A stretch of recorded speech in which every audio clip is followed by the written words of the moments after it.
Hi, this is Ruth Theresa with One Inspiring Woman, and today we're talking about planetary energies.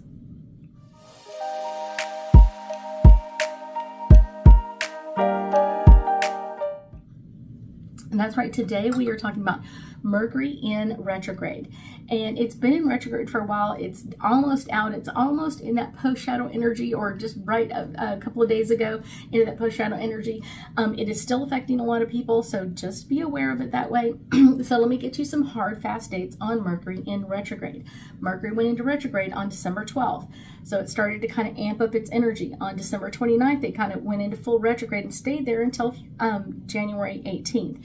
And then at January 18th until February 7th, it'll be kind of like slowing down or getting a little bit easier, a little bit lighter. I will tell you that this one has brought up a lot of old fears from the past for a lot of people. That's kind of been like, I thought I was going to be left alone, or I thought this was going to happen. And so I've kind of felt that with a lot of people, a lot of old fears coming up. And I thought it was kind of interesting, kind of the age group that really has kind of been into play more than anything else is kind of like that early 40s to late 60s, kind of that almost 20-year time frame. That has been bringing up a lot of like, oh my gosh, I thought I was kind of over all of this. It really has brought in a lot of crazy kind of energy with it, a lot of like, you know, just being like overwhelmed with energy and then kind of slowing back a little bit more. Of course, we always have problems with our communication and travel plans, so that's kind of somewhat normal. I often tell people, like, don't worry about it, don't fret about it. It will get easier and it will go a little bit lighter for you. This really has been, I feel like, more intense for most people, or kind of been like Aries, Cancer, Libra, and Capricorn. This has been really like just like challenge after challenge after challenge. And I think that, not funny in a bad way, but kind of like we thought we had our stuff together and it's not coming the way we thought, and it's like, oh my gosh, when is this going to end? That's what I keep hearing from was like, when is Mercury out of retrograde? It's almost there. It's starting to lighten up a little bit. But I feel like this has been, a lot of them are dealing with challenges in work, family, anything to do with romantic relationships have just been like on the fritz. Some of them are going through breakups or shakeups and all kinds of crazy stuff. So things that they were kind of like, we thought we've kind of dealt with a lot of this. Here it comes again. I will tell you that most challenged ones have been Taurus, Leo, Scorpio, and Aquarius. I will tell you that they are dealing with chaotic energy to the umpteenth degree. This has been really crazy for them. It's been very chaotic. Unexpected challenges with their personal beliefs. So kind of like, where do I stand on my like, how do I feel about this? Even if it's not necessarily religion or spirituality or anything else, like, how do I feel about this? And how do I feel about that? And so that's kind of bringing up a lot of stuff. I was dealing with a client the other day, and she is one of these, well, these are most challenging for Taurus, Leo, Scorpio, and Aquarius.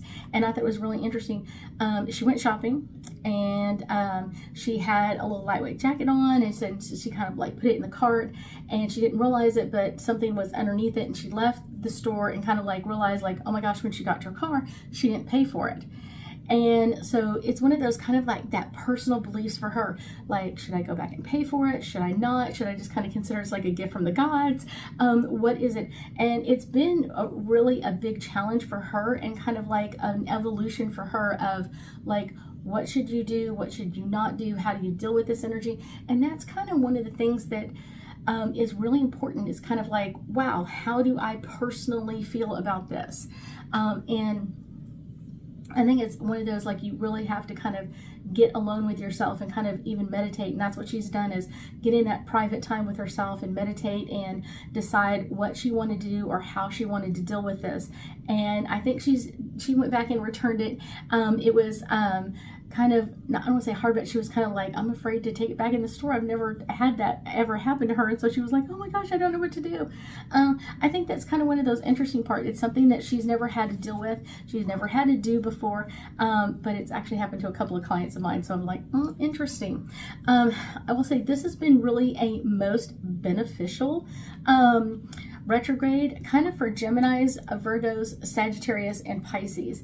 And this is really kind of given these people some time to reflect, time to bring some healing up from the past, and kind of be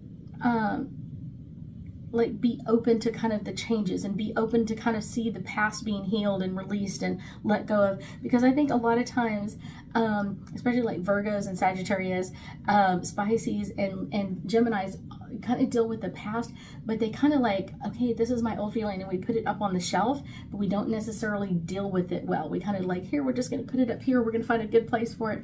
This is the time that a lot of those have been kind of like, oh, I'm ready to heal, I'm ready to move past this, I'm ready to move forward in this. So it's kind of like, wow, I really didn't think I was going to have this happen, and here it is. Like I said, this has been kind of one of those like really changing. I also have gotten a lot of people that I know on Facebook and Instagram for almost like the whole time has been dealing with computer issues, having their accounts cloned, all of those things. And that's kind of just what to deal with in Mercury in retrograde. But I will tell you also, like extreme weather, a lot of colds and flus that kind of haven't been coming around for a while. So kind of keeping up your own immune system and kind of like dealing with what's in front of you. Like I said, traffic has been really crazy.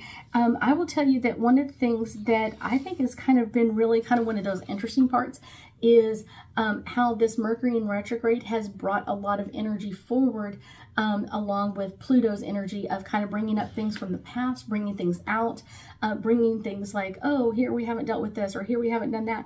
And so, and like I said, this is kind of like more that political side. Like this has been kind of been coming out, and then when they're trying to announce it, it's like they can't really talk, or they're making all these mistakes, or kind of that sort of thing, or they're mispronouncing words, or they're, you know, that sort of thing. And it doesn't mean it's funny or anything else. It just means that that is the Mercury side of all of this. Like, you thought you knew how to pronounce that, but you didn't. You messed this up. So that can be a very interesting energy for most of us to deal with. Let's pull a few angel cards for our last little bit of Mercury in retrograde in the sign of Capricorn. My first one is trust. Trust that there's a reason why you're learning this. Trust there's a reason why this is happening all at this time. And whatever intensely is affecting you, make sure that you work through it. Don't just put it up on the shelf and kind of like, I'll deal with it later. No. Make sure you're dealing with it now, and make sure that you're working through it and really kind of getting it to a new healed state. Like, now I feel like I'm finished. Now I feel like I'm complete with this. Ideas and inspiration. This can bring up a lot of ideas and inspiration.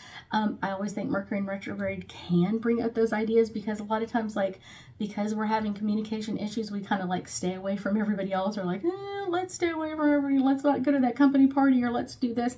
And that gives us a little bit more alone time, that which can open up our insight into what's coming up next. This one is harmony. I think that's really what most people desire, is Mercury in retrograde, is kind of that desire of harmony, of like, I want it to be calm and peaceful and not have issues like this again. I will tell you that one of the best things for most people is kind of dealing with things really well. Getting prepared for Mercury in retrograde beforehand really helps. I know for myself, it has really helped in the last few years of getting ready for Mercury going in retrograde. What are the things that I can do to make this easier, work through it faster? And I will link this to this video, and when Mercury goes into retrograde, I'll link it to that one as well.